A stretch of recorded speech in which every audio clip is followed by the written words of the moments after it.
Bapak-bapak, saudara-saudara yang terkasih, kitab suci berkata tentang air kematian, sebab air itu simbol dari lubuk penderitaan dan alam maut. Ya. Yesus sesudah mati dikuburkan, masuk alam maut untuk memaklumkan kemenangannya kepada penguasa-penguasa maut. Jadi Yesus itu memaklumatkan dirinya kepada penguasa-penguasa maut. Karena ada penguasa-penguasa maut. Ya. Kepada mereka yang tidak mau percaya di hari-hari Nuh atau di hari-hari, ya. Jadi air bah itu sekaligus membaptis Nuh, tetapi juga mematikan orang-orang yang tidak percaya kepada Allah. Ya. Kita bisa baca di 1 Petrus bab 3 ayat 19. Jadi calon baptis masuk kubur dengan Kristus. Mati terhadap manusia lama dengan perbuatannya. Itu makna terdalam dari permandian. Dan peristiwa Paskah itu adalah memaknai bagaimana Yesus yang menderita sengsara, wafat, dimakamkan, bangkit pada hari ketiga. Bejana permandian juga disebut rahim ibu. Nah, itulah dialog dengan Nikodemus. Bagaimana aku ini sudah berumur dewasa, harus kembali ke rahim ibuku. Nah, Nikodemus akhirnya memahami itu. Maka dia bersama-sama Yusuf Arimatea itu menurunkan Yesus dari salib. Karena ada pembicaraan yang panjang antara Nikodemus dan Yesus. Dan dia membawa rempah-rempah. 90 kilo banyaknya. Karena dia rupanya dia bisa tahu makna apa yang dikatakan Yesus waktu mereka bercakap-cakap.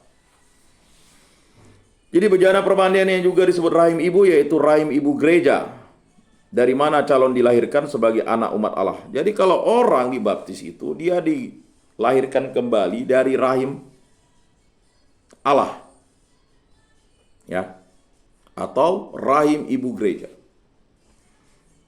Jadi dari mana calon dilahirkan sebagai umat anak Allah untuk pertama kali? Karena dilahirkan dari rahim ibu, maka ia dapat berdoa bersama-sama dengan ibu dan saudara-saudaranya. Itulah tulisan dari bapak-bapak gereja yang namanya Tertullianus. Sesudah keluar dari bejana permandian, mereka diberi pakaian-pakaian putih. Ya. Jadi makanya kalau orang yang dibaptis itu, ya, simbolisasinya itu menggunakan pakaian putih. Untuk yang sekarang, ya, dibuat tradisi baru, ditetapkan gereja, mereka berpakaian putih, tetapi tetap diletakkan di atas kepalanya adalah kain putih. Untuk melambangkan bahwa mereka adalah orang yang lahir baru. Maka orang dibaptis itu, dia sah, dimateraikan selama-lamanya menjadi putra-putri Allah. Bisa menyebut Allah itu Bapa. Kalau orang Yahudi belum dibaptis, ya tidak bisa menyebut Allah itu Bapa. Ya. Berbahagialah kita bisa menyebut Tuhan Bapa. Iman apa yang bisa menyebut Tuhan itu Bapa selain iman Kristiani? Ya. Padahal kita tidak layak. Orang Yahudi itu nyebut nama Allah itu tidak boleh. Ya, bahasa sini mali. Nah, pantang.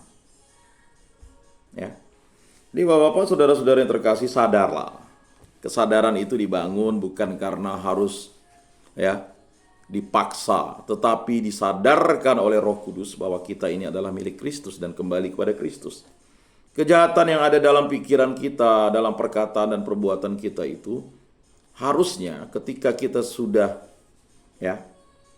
dalam peristiwa Paskah itu adalah hal yang harus kita buang. Tetapi mengapa kita masih menyimpan itu? Karena memang kecerdikan dari dosa itu, kecerdikan dari maut itu, kecerdikan dari iblis itu, kecerdikan dia. Ingat, upah dosa itu kan adalah maut. Yesus itu bukan sekedar mengampuni dosa atau menghapus dosa. Tetapi dia menebus dosa, kemudian dia mengalahkan maut, maka disebut juru selamat, dan dia mengantar kita ke kehidupan. Aku adalah jalan, kebenaran, dan hidup. Ya. Maka dia adalah Tuhan dan Juru Selamat kita. Ya. Tuhan sekaligus juru selamat. Dia menebus dosa-dosa manusia, menyelamatkan manusia dan seluruh alam semesta ini, dan dia yang harus kita sembah. Karena dia adalah Tuhan dan juru selamat. Karena kita tidak bisa sampai di kerajaan Allah itu tanpa melalui Yesus. Ya. Sekalipun malaikat yang mewartakan itu, ya tidak bisa. Malaikat itu hanyalah utusan Allah. Ya. Dia menyampaikan kabar gembira kepada umat manusia. Ya. Seperti malaikat Gabriel, ya kan? Malaikat Rafael, malaikat yang kita tahu ya. Malaikat Mikael, kabar gembira. Ya. Nah, Bapak-bapak, saudara-saudara yang terkasih dalam Yesus Kristus, itu harus kita pahami. Ya. Dan itu tertulis dalam kitab Wahyu 7 ayat 9.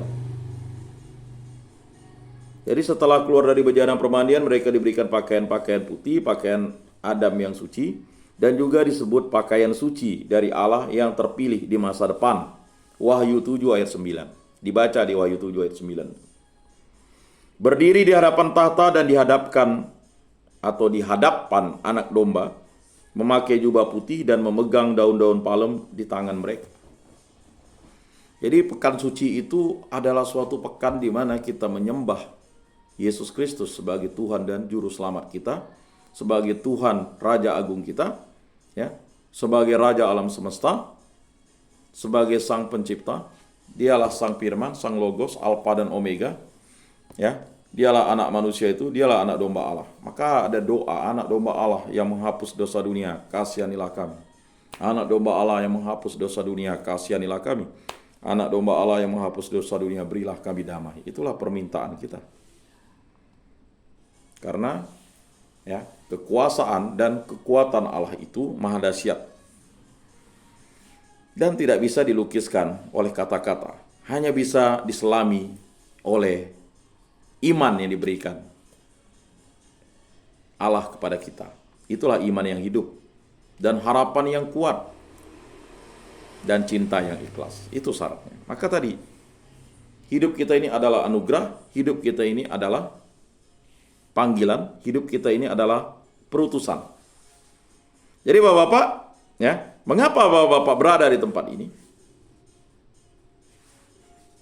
Ya.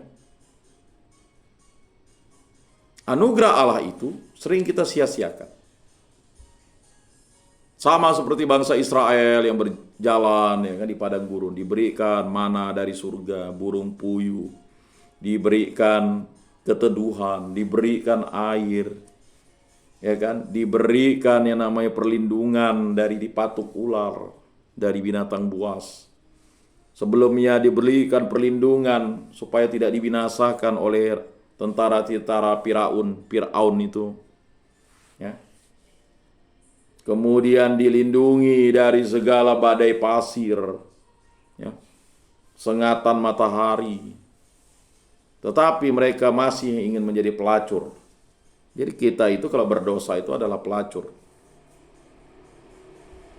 Makanya yang memutuskan hubungan kita dengan Allah itu adalah perzinahan, pembunuhan, dan menghujat Roh Kudus.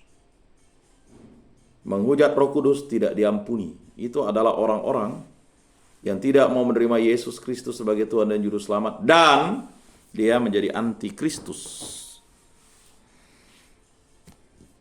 Jadi Bapak-bapak, saudara-saudara yang terkasih, celakalah orang yang mengadakan penyesatan. Karena hendaknya dia itu harusnya digantung batu kilangan dan dicampakkan ke dalam laut, supaya tidak menyesatkan anak-anak kecil ini. Kita ini kan seperti anak kecil. Barang siapa yang tidak menyambut kerajaan surga seperti anak kecil, dia tidak layak di hadapanku. Ya kan? Maka kita ini adalah anak-anaknya. Nah, refleksi terdalam ini mengantarkan kita bahwa makna pembaptisan itu begitu luar biasa yang kita terima. Makanya kita tidak boleh memaksa orang untuk dibaptis, tetapi dia harus memiliki iman kepercayaan akan Yesus Kristus. Kita hanya sebagai alat saja. Bukan kita yang membaptis, Allah lah yang membaptis kita. Melalui perantaraan hamba-hamba di gereja Katolik, melalui perantaraan imam yang tertabis. Itu sudah jelas. Dalam kapela permandian, air mengalir dari saluran ke dalam bejana. Dan kita pada masa Paskah masih menyanyi teks Mazmur yang sesuai dengan itu. Pidi aquam. Nah, ya.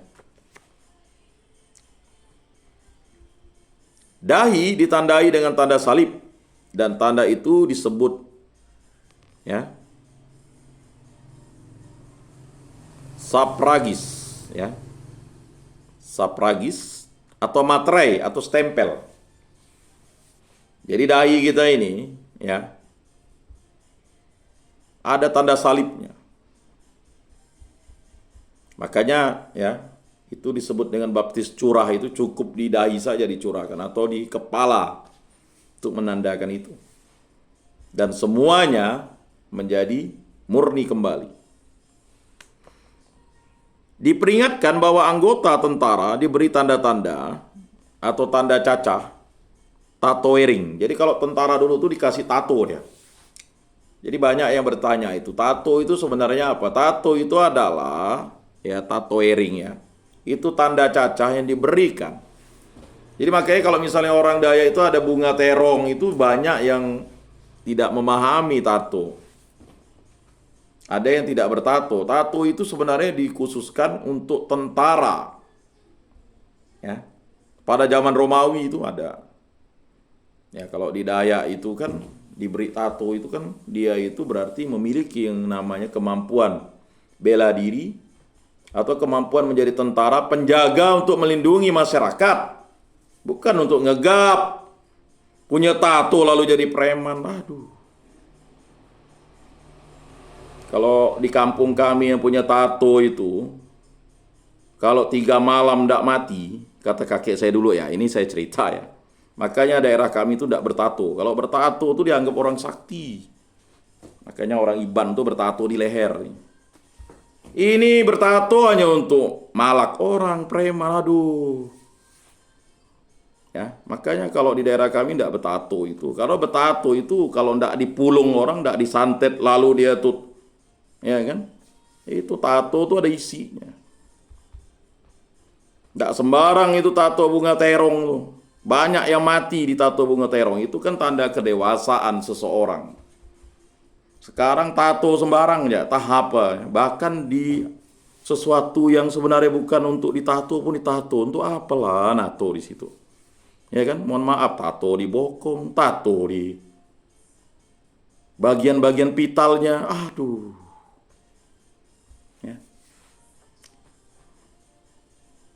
Makanya kalau orang bertato itu minimal tidak kerja sebenarnya. Dia gosok-gosok tato dapat duit. Kata kakek saya lah Ini bertato hanya untuk ngegap ibu-ibu, anak-anak. Preman nih. Padahal preman tuh pria beriman. Beriman, beri yang nyaman-nyaman. Ini malah ngegap orang. Ngajak kelahi. Kan aneh. Itu makna filosofi tato itu sebagai tentara. Jadi kalau dia ditato berapa kali, misalnya ada tato goresan, misalnya zaman dulu itu, ini 10 kali dia bunuh orang tuh. Nah, itu. Nah, tapi tato yang diberikan atau materai stempel yang diberikan kepada kita, itu adalah tanda rahmat ilahi yang tidak akan bisa dicabut oleh apapun, karena dimateraikan langsung oleh Allah melalui Yesus Kristus. Dengan wafatnya disalib, darahnya yang tercurah di kayu salib. Makanya tato yang diberikan kepada kita, materai yang diberikan kepada kita itu kekal abadi selamanya. Tidak bisa dihapus oleh apapun. Maka hati-hati kalau orang yang dibaptis lalu dia murtad. Atau dia dibaptis tuh olo-olo. Hanya untuk kawin, hanya untuk cari rezeki, tidak bisa. Makanya ditanya, kamu dibaptis itu percaya Yesus tidak? Percaya Allah Tritunggal yang Maha Kudus tidak? Kalau dia bilang tidak percaya, jangan dibaptis. Jangan dirayu. Itu salah. Doakan kembali supaya Roh Kudus itu ya memberikan penghiburan kepadanya dan memberikan pengetahuan kepadanya. Sama seperti Abraham dituntun dari tanah Ur Kasdim. Ya kan? Untuk menjadi bapak orang beriman. Namamu bukan lagi Abram tapi Abraham. Jadi Bapak, saudara-saudara yang terkasih, menyadarkan itu kepada kita itu butuh proses panjang. Bangsa Israel itu disadarkan 40 tahun. Ya. Orang yang di kolam Bethesda itu disadarkan 38 tahun. Bahkan setelah disadarkan pun dia masih belum tahu itu Yesus Kristus. Baru dia tahu Yesus Kristus ketika dia melihat Yesus mengajar di bait Allah. Ya. Jadi Bapak-bapak, saudara-saudara yang terkasih, jelas di situ ya. Bahwa kita memiliki materai kekal abadi selamanya atau spragis atau stempel. Ya. Jadi tandanya bahwa ia berjuang untuk kaisar. Maka Yesus katakan, berikanlah apa yang menjadi hak kaisar dan berikanlah apa yang menjadi hak Allah. Maka kita adalah laskar Kristus, laskar damai. Kita berjuang untuk kaisar yang abadi, yaitu Yesus Kristus. Dialah raja di atas segala raja. Kita untuk perjuangan bagi pemerintahan Kristus, berjuang terus-menerus. Jadi bapak-bapak itu harus berjuang. Jangan patah semangat, lalu minder. Ya. Lalu karena masalah di tempat ini menjadi lalu menutup diri. Persoalan yang bapak-bapak hadapi itu adalah persoalan yang akibat kelakuan bapak-bapak, saudara-saudara hadapi. Tetapi banyak korban yang binasa selain korban yang bapak ya lakukan, tapi korban dari pihak keluarga, istri, anak, cucu, saudara. Saya pernah bertanya, kebetulan satu cucunya, memang itu bukan cucu langsung, jadi dia punya keponakan, punya anak, ditempatkan di rutan ini. Kebetulan mungkin Pak Andre yang tahu siapa orangnya ya. Dulu saya dampingi Suluh waktu di SMA di Bengkayang. Jadi kebetulan ya, mohon maaf nih, si kakeknya ini kan ya termasuk orang ternama lah di suatu daerah. Kunjungilah cucu tuh. Oh, tak sempat ini. Sekarang cucunya mungkin sudah berpindah iman, kita tidak tahu lah. Karena sudah berpindah dari rutan ini ke lapas kan. Ya itu tadi, ya. Orang menjadi jijik dan malu terhadap kita. Tetapi yang paling menderita sengsara itu adalah keluarga kita yang di luar sana dicap. Anak mau ngelamar kerja, bapakmu di situ ya. Lalu ndak jadi. Buah itu ndak jauh dari pohonnya katanya. Sadar ndak bapak-bapak seperti itu? Nah itu, kesadaran itu dibangun. Tetapi Tuhan Allah tidak melihat itu sebagai suatu hal yang hina. Justru bapak-bapak itu dikembalikan lagi hakikatnya karena baptisan bapak-bapak itu. Nah, kesadaran itu marilah dibangun. Jangan di sini malas, datang ke gereja mau tidur, mau nyaman, mau nikmatnya. Ya kan? Nanti keluar sana ya harus mempersiapkan diri. Ya. Banyak yang tidak mempersiapkan diri. Di sini kan makan gratis 3 kali dikasih. Ya, kalau istri tidak kunjungi dimarah. Ya kan, marah terus. Dan sebagainya. Jadi bapak-bapak itu, kesadaran itu dibangun. Itulah makna bangkit dari keterpurukan itu. Ya. Jadi apa yang diberikan Kristus kepada kita itu harus kita imani.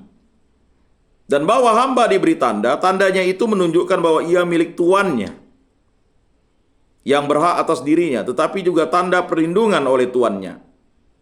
Kita adalah abdi Kristus. Ya. Kita termasuk hak miliknya, tetapi juga menikmati perlindungannya. Tanda itu dibandingkan juga dengan sunat yang menjadikan orang anggota bangsa sebelum ia sadar. Jadi sunat itu sebenarnya baptisan yang diberikan untuk zaman perjanjian lama kepada bangsa Israel. Sedangkan ya, baptis itu adalah perjanjian baru yang diberikan kepada semua bangsa. Melebihi di atas sunat. Ya. Sunat itu fisik, sedangkan baptis itu jasmani dan rohani.